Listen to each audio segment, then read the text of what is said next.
Students, आज हम लोग देखेंगे स्पेसिमेन कलेक्शन बावल असेसमेंट के बारे में। ठीक है, तो हम लोग will start with specimen collection.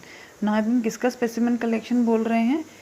जो बावल से सैंपल आएगा ना, बावल से क्या सैंपल आएगा? It will be stool sample. Now stool collection या फिर स्टूल सैंपल कलेक्शन जब भी हम कलेक्ट करते हैं तो हम लोग minimally around 15 to 30 gram collect करते हैं। ठीक है ना, जब हम लोग स्टूल सैंपल कलेक्ट कर रहे हैं तो हमें मेक श्योर करना है कि उसमें यूरिन मिक्स नहीं है या फिर उसमें टिश्यू पेपर्स नहीं हैं।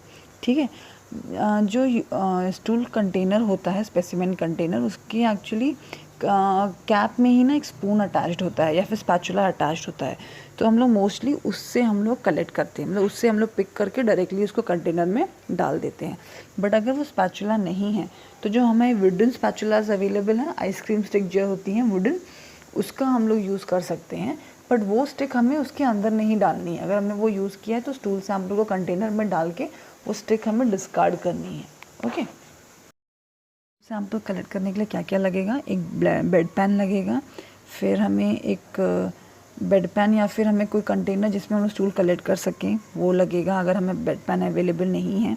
प्लस हमें इंश्योर करना है कि जो बेड पैन है वो नॉर्मली क्लेंड है, उसमें मतलब कोई डिटर्जेंट नहीं है, नहीं तो फिर वो जो स्टूल के जो पैरामीटर्स हैं उसको अफेक्ट कर सकता है। ठीक है, फिर एक हमारे पास स्टेराइल स्पेसिमेन कंटेनर होना चाहिए जिसमें हम लोग स्पेसिमेन कलेक्ट करेंगे। फिर क्लीन ग्लव्स होने चाहिए, प्लस एप्रन अगर हम लोग कलेक्ट कर रहे हैं तो। प्रोसीजर क्या है? हमें प्राइवेसी और डिग्निटी इंश्योर करनी है पेशेंट की, प्लस हमें अपने हाथ धोने हैं विद सोप एंड वाटर, अपने ऑल आर्टिकल्स अरेंज करने हैं।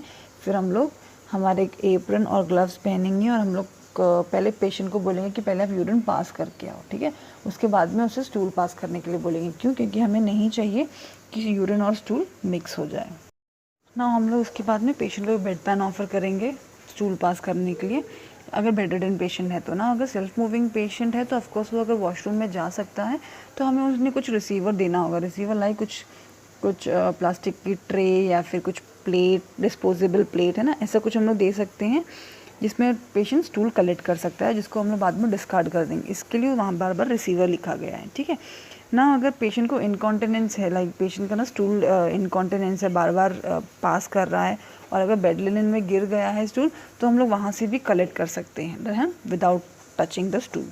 उसके बाद में ज़्यादातर मोस्टली हमें कौन सा स्पून यूज़ करना है? जो उसमें हमारे कंटेनर में लगा हुआ है। ओके, लोग स्पेसिमेन कलेक्ट कर लेंगे, हमें उसे कंटेनर में टाइट कर देना है ताकि वो लीक ना हो। देन हम लोग अपने ग्लव्स और एप्रन निकाल सकते हैं और उसको डिस्कार्ड कर सकते हैं। Then normally as hygiene process हमें अपने हैंड्स वॉश करने हैं विद सोप एंड वाटर, और उसके बाद में हमें स्पेसिमेन के बारे में रिकॉर्ड करना है कि कंसिस्टेंसी कैसा था, उसका ऑर्डर कैसा था, फाउल स्मेलिंग था। और consistency becomes important to make sure. अगर वाटरी स्टूल था तो वो मतलब कन्फ्यूज़ ना हो कि सामने वाला कि उसमें यूरिन तो मिक्स नहीं है। तो we have to make sure कि yes it was a watery stool. Okay, तो such comments are required in हमें सैम्पल को लेबल करना है, प्लस उसका जब हम लोग सैम्पल भेजते हैं तो उसका एक माइक्रोबायोलॉजी फॉर्म होता है, वो भी हमें फिल करना है। उसमें हमें मेनली मेंशन करना होता है कि पेशेंट कुछ एंटीबायोटिक्स पे है या नहीं है, प्लस पेशेंट को कुछ फूड पॉइजनिंग है या नहीं। अगर ऐसा कुछ इन्फॉर्मेशन है तो वो हमें स्पेसिफाई करना है। फिर हम लोग सैम्पल को सैम्पल बैग में डालेंगे and then as soon as possible we will send it to the lab. Again वो प्रोसेस हमें रिकॉर्ड करना है कि हमने कब सैम्पल को लैब में भेजा। नाउ इन दिस पिक्चर ना यू कैन सी वो ब्लू कलर का जो कैप है उसमें ऑलरेडी एक स्पून अटैच्ड है। ठीक है, तो हमें ग्लव्ड हैंड से हमें स्पेसिमेन कलेक्ट करना है। कितना उन्होंने बोला है? Quarter full. ठीक है, मतलब 1/4 ऑफ द कंटेनर हमें around that is 15 to 30 gram तक कलेक्ट करना है and then we can seal the container. Now अगर वो जो स्पून है वो कंटेनर का ही है जो उसके कैप में अटैच्ड है तो वो अलॉन्ग विद द सैम्पल चला जाएगा। बट अगर हम लोग वुडन स्पैचुला यूज़ कर रहे हैं तो हम लोग स्टूल कलेक्ट करके वो स्पैचुला निकाल देंगे, उसको डिस्कार्ड कर देंगे, वो सैम्पल के साथ नहीं भेजा जाता। क्योंकि अगर वुडन स्पैचुला उसमें रहेगा तो वो जो स्टूल का मॉइस्चर है या वाटर है वो एब्जॉर्ब कर लेगा और जो स्टूल है वो ड्राई हो जाएगा। तो जब तक हमारा सैम्पल लैब में पहुँचेगा उसकी कंसिस्टेंसी वेरी हो जाएगी। ठीक है, then after collection of this specimen हम लोग अपने हैंड वॉश कर सकते हैं।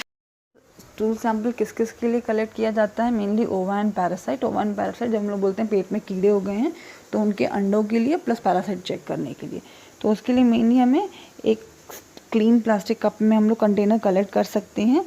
मेक श्योर वो कंटेनर ड्राई है, प्लस हमें मेक श्योर करना है कि वो जो सैंपल है वो कलेक्शन के विदिन 2 आवर्स में लैब तक पहुंच गया है।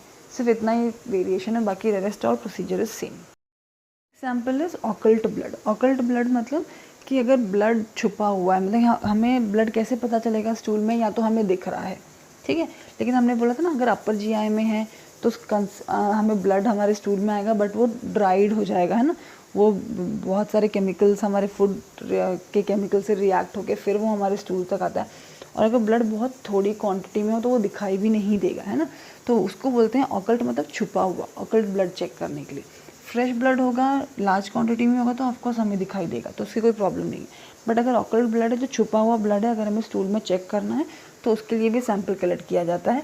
सेम प्रोसेस है, कुछ वेरिएशन नहीं है, बट एक चीज़ का ध्यान रखना है कि अगर हमें वुडन स्पैचुला से कलेक्ट किया है तो उसे निकाल के डिस्कार्ड कर देना है। That's it. Okay, rest all procedure is same. हम लोग देखेंगे assessment of bowel elimination. Actually हम लोग ऑलरेडी देख चुके हैं, आई एम जस्ट रिवाइजिंग। उसके बाद क्या चेक करना है, एलिमिनेशन पैटर्न। एलिमिनेशन पैटर्न में क्या था, कितनी बार स्टूल पास करता है इंसान, है ना, उसका कैरेक्टरिस्टिक्स क्या है। कैरेक्टरिस्टिक्स का ना हम लोग एक चार्ट देखेंगे कि कलर, ऑर्डर, कंसिस्टेंसी, शेप और कंपोनेंट, जो हमने ऑलरेडी देखा हुआ है ना।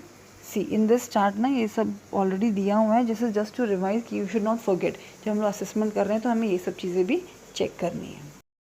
अब हम लोग देखेंगे general assessment of the bowel system कैसे करेंगे पेशेंट का।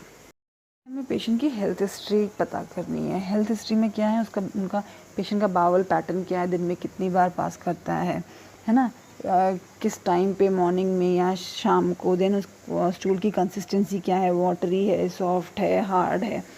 ये हम लोग कौन सी हेल्थ हिस्ट्री फाइंड कर रहे हैं, जब पेशेंट वेल था, जब सिक है तभी की नहीं। हेल्थ हिस्ट्री मतलब कि when the patient was normal at home, ठीक है, वो वाली हिस्ट्री हम लोग। स्टूल चार्ट हमने ऑलरेडी इसके बारे में पढ़ चुका है। सो जस्ट फॉर रेफरेंस कि जब हम लोग ये असेसमेंट करेंगे तो इसके हिसाब से हम लोग कैटेगराइज करेंगे कि which type of stool is normal for the patient. हम लोग फिजिकल एग्जामिनेशन करेंगे। फिजिकल एग्जामिनेशन का एक पार्ट होगा मेंटल स्टेटस एग्जामिनेशन। ना मेंटल स्टेटस एग्जामिनेशन वो हम लोग जनरली ऑब्जर्व करके पेशेंट को चेक कर सकते हैं कि वेदर वो लोगों से नॉर्मली बात कर रहा है कि नहीं, वेदर हम लोग जो पूछ रहे हैं उसका जवाब दे रहा है या फिर ही इज़ टॉकिंग समथिंग वेग। सो ब्रीफ मेंटल स्टेटस एग्जामिनेशन हम लोग कर सकते हैं पेशेंट का, ठीक है। उसके बाद में हम लोग मोबिलिटी एंड डेक्सटेरिटी चेक करेंगे ना। मोबिलिटी मतलब पेशेंट खुद से मूव कर सकता है या नहीं, चेयर से उठ सकता है, चेयर पे बैठ सकता है, बेड पे बैठ सकता है या नहीं। तो ये हो गई पेशेंट की मोबिलिटी ना। डेक्सटेरिटी मतलब कि पेशेंट डेक्स्टर मतलब हमारे फिंगर्स, डिजिट्स, उनकी मूवमेंट कैसे है। तो वो कैसे चेक करेंगे, पेशेंट अपने जिपर्स को खुद लगा सकता है या नहीं, बटन्स बंद कर सकता है या नहीं, शू लेस स्ट्रैप कर सकता है या नहीं। इससे हमें पता चलेगा कि पेशेंट का फिंगर्स या फिर डेक्स्टर्स का मूवमेंट प्रॉपर है या नहीं। तो ये सब असेसमेंट भी हमें करना है पेशेंट का ना। उसके बाद हम लोग इंस्पेक्शन करेंगे। इंस्पेक्शन मतलब विजुअलाइज करना। मेनली हम लोग रेक्टल एग्जामिनेशन करेंगे। इसमें हम लोग क्या देंगे, पेशेंट को मेनली नीचेस्ट पोजीशन दी जाती है फॉर रेक्टल एग्जामिनेशन, ठीक है। फिर हमें जो बटक के चीक्स हैं उसे हमें सेपरेट करके हमें एनल स्पिंटर को विजुअलाइज करना है ना। जो हम लोग विजुअलाइज करेंगे तो हमें मेनली क्या देखना है, वो एरिया वहाँ पे सोरनेस है या नहीं।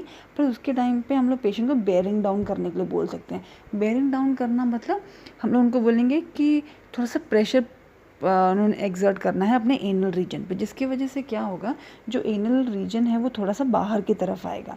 उस टाइम पे हमें ध्यान देना है कि कुछ प्रोलैप्स तो नहीं है। थोड़ा सा स्पिंटर, थोड़ा सा हमें स्ट्रेचिंग फील दिखाई देगा, दैट इज़ नॉर्मल। बट अगर ड्यूरिंग बेयरिंग डाउन अगर पेशेंट के एनल स्पिंटर से कुछ मास जैसा बाहर आने लगे, है ना, तो उसको हम लोग प्रोलैप्स बोलते हैं। मतलब कि जो इंटरनल ऑर्गन्स हैं हमारे एनल के अंदर के, वो बाहर की तरफ आने लगते हैं। ये इंडिकेट करता है कि जो पेशेंट का एनल स्पिंटर है वो वीक है। ये ज़्यादातर ओल्ड एज वुमेन्स में ओल्ड एज पीपल में देखा जा सकता है। प्लस वुमेन जिनकी मल्टीपल डिलीवरीज हो चुकी हैं, ठीक है, उनमें भी बहुत बार प्रोलैप्स की प्रॉब्लम देखी जा सकती है। तो we just have to rule out कि वो प्रॉब्लम है या नहीं है।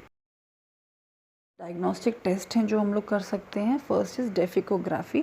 डेफिकोग्राफी मतलब सीरीज़ ऑफ इमेजेस ली जाती हैं रेक्टम और एनल की जब patient during the process of defecation. Okay, but defecography actually ज़्यादातर अभी इतनी प्रैक्टिकल नहीं है, बहुत रेयरली आप लोग देखोगे कि ये टेस्ट किसी को किया जा रहा है, बिकॉज अभी ना मॉडर्न टेस्ट बहुत सारे अवेलेबल हैं।